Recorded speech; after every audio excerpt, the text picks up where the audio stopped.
Hi guys, welcome to another Pilgrim car review, and today we have the BYD Dolphin on review with us today. And the BYD Dolphin is this cute little hatchback behind me, and it's very nice purple color.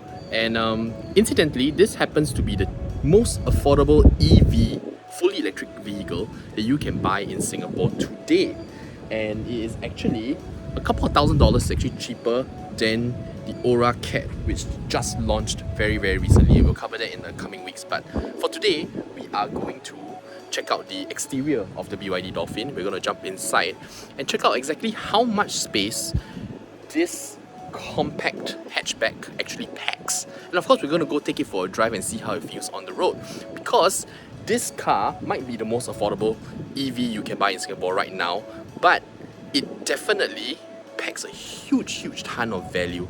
So we definitely want to see what the car has to offer. But before we get on with the review, if you are thinking about selling your car in Singapore, be sure to check out the link in the description box below, because through that link we will be able to provide you the best possible valuation and quote for your used car, or help you to consign it on the market for an even better price. So it's completely free to inquire. There are no transaction fees, no hidden fees, so be sure to check it out. And with that, let's get on with the review. Alright, so this is the exterior of the BYD Dolphin, and I'm starting from the back because I'm actually hiding out in some shade today. It's pretty hot out.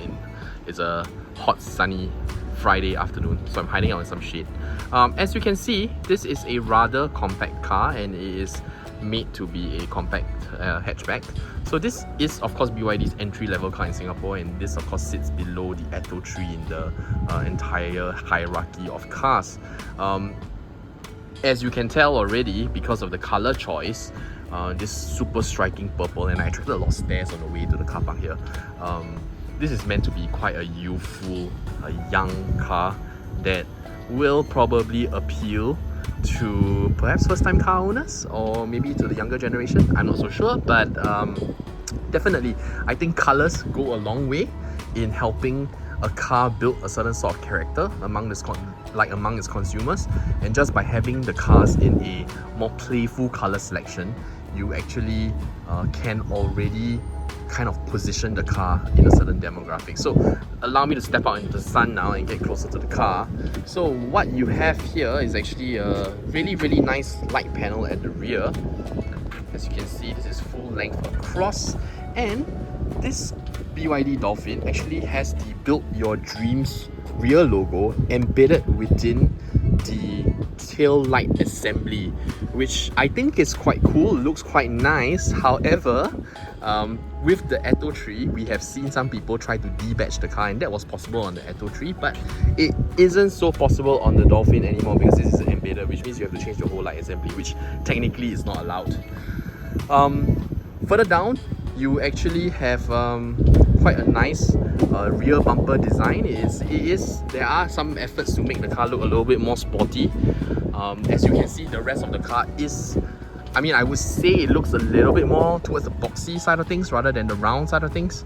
But I think there's been some efforts to, of course, accentuate certain lines to make them look a little bit better. For example, if you look at the side panel here, got this really nice bit of body paneling, which, as an entry-level car, they could have just made it flat, but no, they didn't. They actually took some effort to style it as well. So I think all that is really good. So, because I'm very curious, I'm going to open up boot here. So this boot is obviously not the largest one, but on paper, this should house about 300 over liters worth of space, and there is a section at the bottom where you can keep more stuff. So I don't imagine the BYD Dolphin to be a car that you use for massively long road trips anyway. This is going to be used mostly within town, so I think this is all perfectly fine for carrying your groceries and carrying some knickknacks around for your daily errands. And despite being an entry-level car, this comes with an automatic tailgate, which I think is very nice touch. So this is around the side. In terms of wheels, the car comes with 16-inch wheels, so I think in terms of maintenance, this is going to be quite easy. I do feel like steering is a little bit light when I drove the car earlier. It is towards the light side, and if you're not a fan of light steering, can always upgrade the wheel size, but keep in mind that this is a EV, so that weight difference is going to compromise your electrical range quite a little bit. However, if you don't really have that concern, I think larger wheels will probably give the car a slightly nicer handling feel. Although of course there are people in Singapore who prefer the car to feel super light, and I think that's obviously easier to handle around town as well. Towards the front, you've got a nice BYD logo up front. The car is overly styled, I feel. I think a lot of Chinese automakers do have the tendency to over-style the cars and make it look a bit gimmicky. I think the BYD Dolphin sits on the cusp of that, and it's probably quite conventionally styled in a way. And actually, when you look at it, you don't instantly think it's an EV, I feel, because it does have some sort of some semblance of a grille in a way. So I think overall the car looks quite presentable, very youthful, and I do love the purple color. It looks absolutely gorgeous, and in the bright sunlight it actually looks like a very purplish grey, which I think is really, really sexy. Alright, so now let's jump inside the car, because despite being a compact hatchback, there is quite a lot of room inside, and I want to show you guys the cabin as well because it's quite interestingly styled. Okay, so this is the cabin of the BYD Dolphin, and for those of you who remember the BYD Atto 3, that was a rather elaborately styled interior, and it did contain a few gimmicky features. I think the Dolphin has actually, despite being the smaller car, being the more compact car, actually feels a bit more grown up in terms of its interior styling, which I think Singaporeans will actually appreciate. So it doesn't feel like there are any overly gimmicky features, and everything looks quite nicely put together. And I think more importantly, despite being an entry-level car, the car does feel like it has a rather distinctive style to it, and there has been some effort taken to design the car and to create some sort of identity or design identity. It's not just generic in terms of its interior, like what you see with many entry-level cars that belong to larger groups. They basically all look the same inside, which is kind of boring. I would say the Dolphin definitely has a character of its own, and I think that's really nice to see.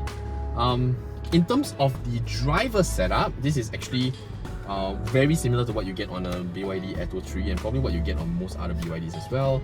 So what you have is a flat bottom steering wheel here, multi-function, and you've got a small size, fully digital instrument cluster in front of here that's mounted to the steering column. And I think this is really nice because it doesn't really matter how you adjust your steering wheel, you'll always be able to have a clear view of the information displayed on the instrument cluster. Around the car, the aircon vents are actually way better than the ones on the Atto 3. So they are these circular styled vents, which actually feel quite nice to touch. They are nice and smooth to adjust. They're really easy to adjust as well, because all you need to do with round vents is just point them at yourself, right? Don't really need to worry about up and sideways adjustment on the louvers as with regular rectangular style aircon vents. Now, you also get this really nice swooping roundish design. I'm actually not entirely sure what these bits are supposed to resemble, but the door handles, these door handles here, I think they're supposed to resemble like Dolphin flippers, if I'm not mistaken. And they do look a little bit like Dolphin flippers, which are quite cute. And they're also actually quite nice to touch. Ergonomically, they're at the right place. So if you're done with your driving, you put your hand here, you pull, it all makes quite a bit of sense. One important thing that I need to highlight about the interior of the BYD Dolphin is that depending on the exterior color that you choose, the interior color is actually different. And I think that is a really premium touch to have, because so many cars that you see in the market today, they have one standard color, which is black, or brown, and it doesn't really matter what exterior color you choose. It's all made, pre-made, pre-installed, and it's all very standard. But here, there is a color matching that's done. So if you choose a grey color car, you'll get a very different interior, and of course if you choose like a actually I'm not exactly sure what other colors there are, but if you choose a white one, there will be a different color. So it's all quite thematic, quite schematic here, and I think that's a touch that helps the car to feel a little bit more premium, because usually you only get these kind of touches on more premium cars, but here in the BYD Dolphin, despite being an entry-level car, you already get this sort of detailing. And I mean, to be very honest, who doesn't like a light color interior, right? I mean, people sometimes say that they dislike light color interiors because of practicality reasons, but truth be told, I think it looks a lot more premium. Look at these seats, they look so nice. Yeah, and these materials on the dash, they're also really nice. I mean, they're not the most premium materials, but they look really good and they feel nice to the touch, and I think that's what's most important. But I digress a little bit. So coming down to the area here. Here you get some controls, things like your drive mode selector is here. Your drive selector itself is actually here as well. So it is this little piece that you adjust. So to put it in drive, you just press it down. To put it in reverse, you press it up. And to park, you press the button at the side. And this set of buttons, I would say, do feel a little bit plasticky, but I think it's not really a big deal, because I think for whatever you're paying for this car, I think the good points far outweigh small little things like that. But because it's a car review, I feel like I need to tell you that there are some plasticky bits in the car, but they are not. They are completely in line with most cars in this price range. Any other car that you shop for in this price range will probably have some plasticky bits like that anyway. In the middle of the dash here, you've got this infotainment unit. This is touchscreen, and this is actually rotatable, as with the one that you see in the Atto 3. So that's kind of cool, a bit of a party piece. I think your friends will be very impressed with your car if you come in. I'm not entirely sure how it helps the whole experience, and I personally prefer to have it in regular portrait style.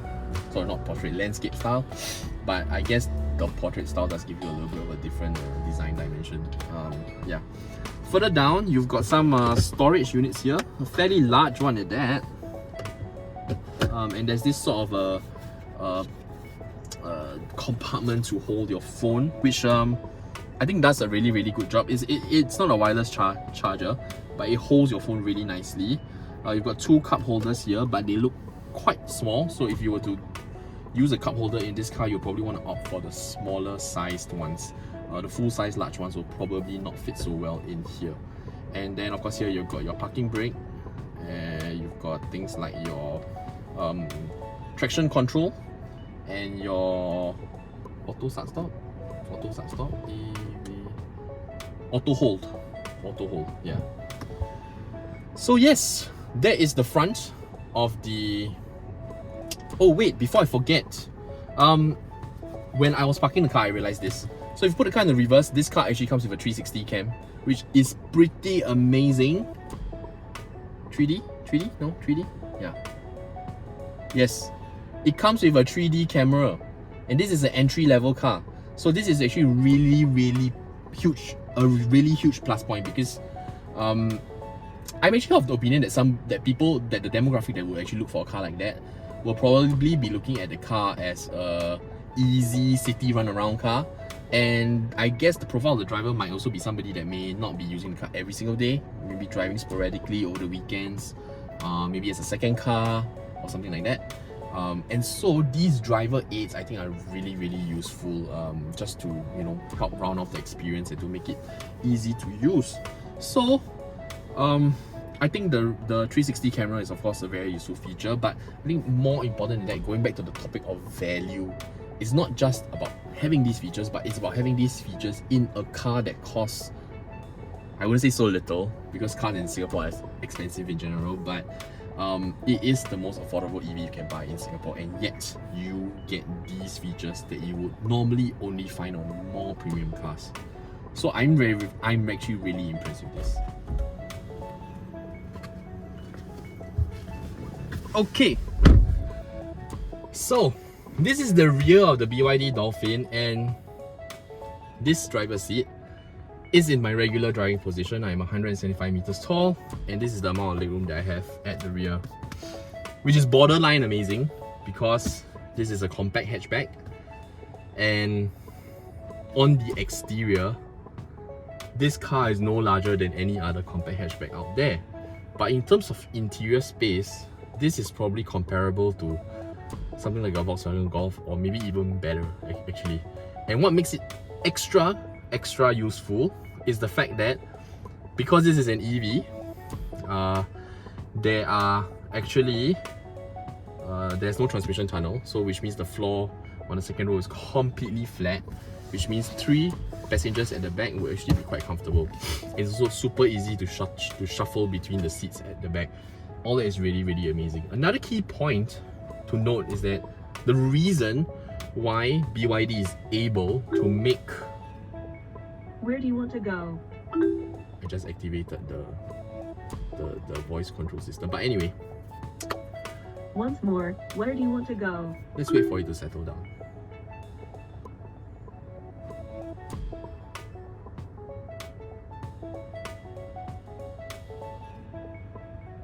You can tell me a location and I'll find a route for you. Stop. You can tell me a location and once more, tell me a location and I'll find a route for you. Cancel. Alright.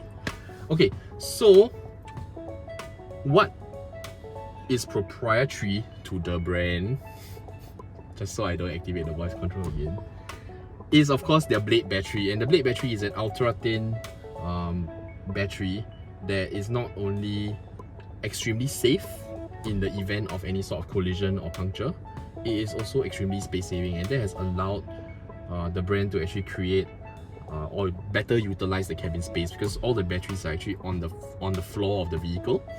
And what you find with a lot of EVs in the market is that because they pack the batteries on the floor of the vehicle, a lot of times the seating position becomes a bit fetal. But in the Dolphin and in any BYD car, you actually have a very regular seating position despite having the batteries on the floor of the vehicle. So I think all that is really awesome. There are ISOFIX points on this car as well. So if you are thinking about carrying kids in this car, that is absolutely possible. And because of the very nice amount of space that you have in the car, I think a rearward facing child seat should not be a problem in this car. So I think all that is really cool. In terms of fit and finish at the back, it's also still really nice here. I mean, obviously there are some harder bits of plastic at the back here, but nothing feels terrible.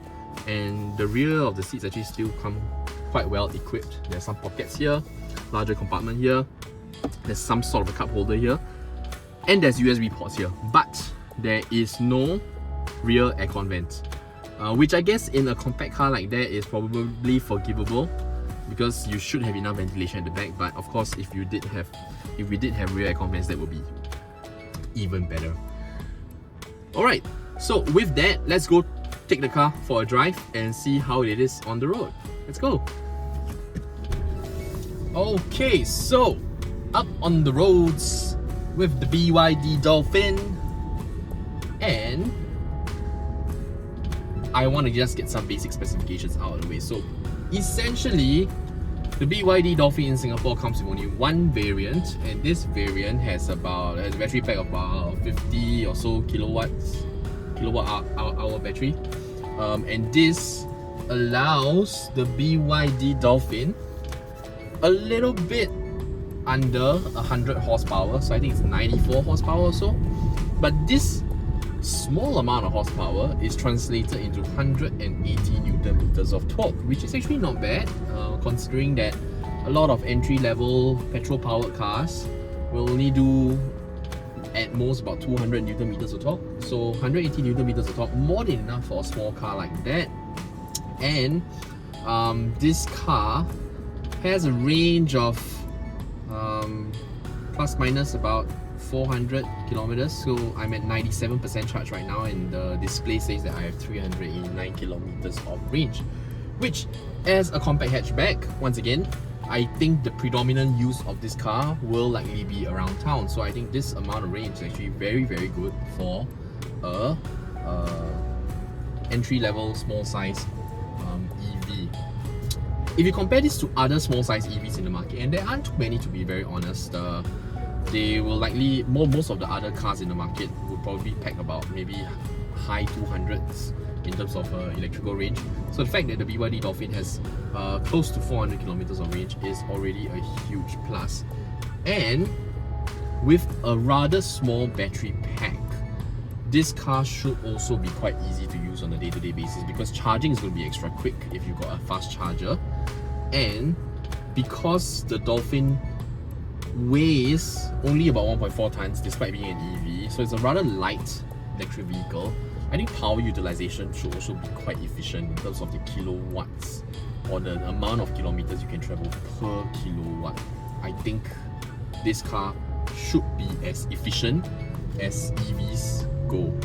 So I think all that forms a very nice package for you to use this car as a sort of an urban run around, it's like a second car in the family, or if you just want to run some quick errands and you don't want to have too much fuss about lugging a huge car around. I think this is wonderful.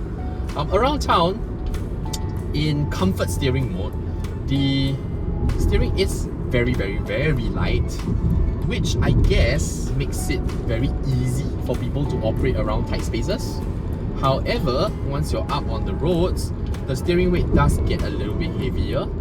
So it's actually quite well calibrated in a sense. It is quite well modulated, and you don't anytime feel like the car's out of control or the wheel is too light for the speed that you're going. But if you are concerned about that, you can actually turn the steering weight to a sports mode, and you get even more weight from the steering wheel. And actually, this is one of the cars where I feel like the difference in the steering mode actually makes quite a huge difference. There is a significant and noticeable difference when you activate sport mode for your steering. So I think all that is very useful, and I think allows maybe drivers with slightly different driving preferences to I just turned on the wipers instead of the signal light. Okay, instead of the turn signals. But yeah, so as a city car, I think it works extremely well, and I can really imagine the Dolphin, the BYD Dolphin, to offer users quite a fuss-free EV ownership experience in that sense. And I think what is also really cool, and if you really think about it, is also the fact that currently now, the Dolphin will cost you, in current COE prices, it will cost you about $160,000. And with that kind of money, what you'll be able to get from the internal combustion engine market is probably something that is extremely entry level. But if you compare the kind of specs that you're going to get on a petrol powered car compared to the car that you get with the Dolphin, I feel like there's so much value packed into the Dolphin because you've got a quiet drivetrain, and you've also got something that is reasonably powerful and perky, because although it's entry level, this has got quite a lot of low end torque as well, because being an EV and it definitely delivers torque in a completely different way than an internal combustion engine would deliver torque. So with the same amount of money, you can either buy a traditional petrol powered car, or you can buy this, and this gives you a much quieter drive, a more powerful drive, and arguably a lower cost of ownership, because obviously this is a rather economical car and it also runs on electric charge, so therefore everything is just going to be cheaper to own. Which I guess brings us all back to the same thing that we mentioned in the beginning. This is probably one of the best value for money cars that you can buy right now if you are looking for an entry level EV, because some dangerous riders along the way. Oh, that was crazy. Yeah, there's just so much value to be gotten with a car like that, because even if you look at the interior styling, if you're going for an entry-level petrol-powered option, you are likely going to get a very generically styled cabin. Whereas here, you get a very deliberately styled cabin with a lot of nice finishes and nice interior colors. It's not just plain black and boring. Then on the roads, you get a lot of benefits as well. So, I think that every time, oh god, the drivers, so dangerous.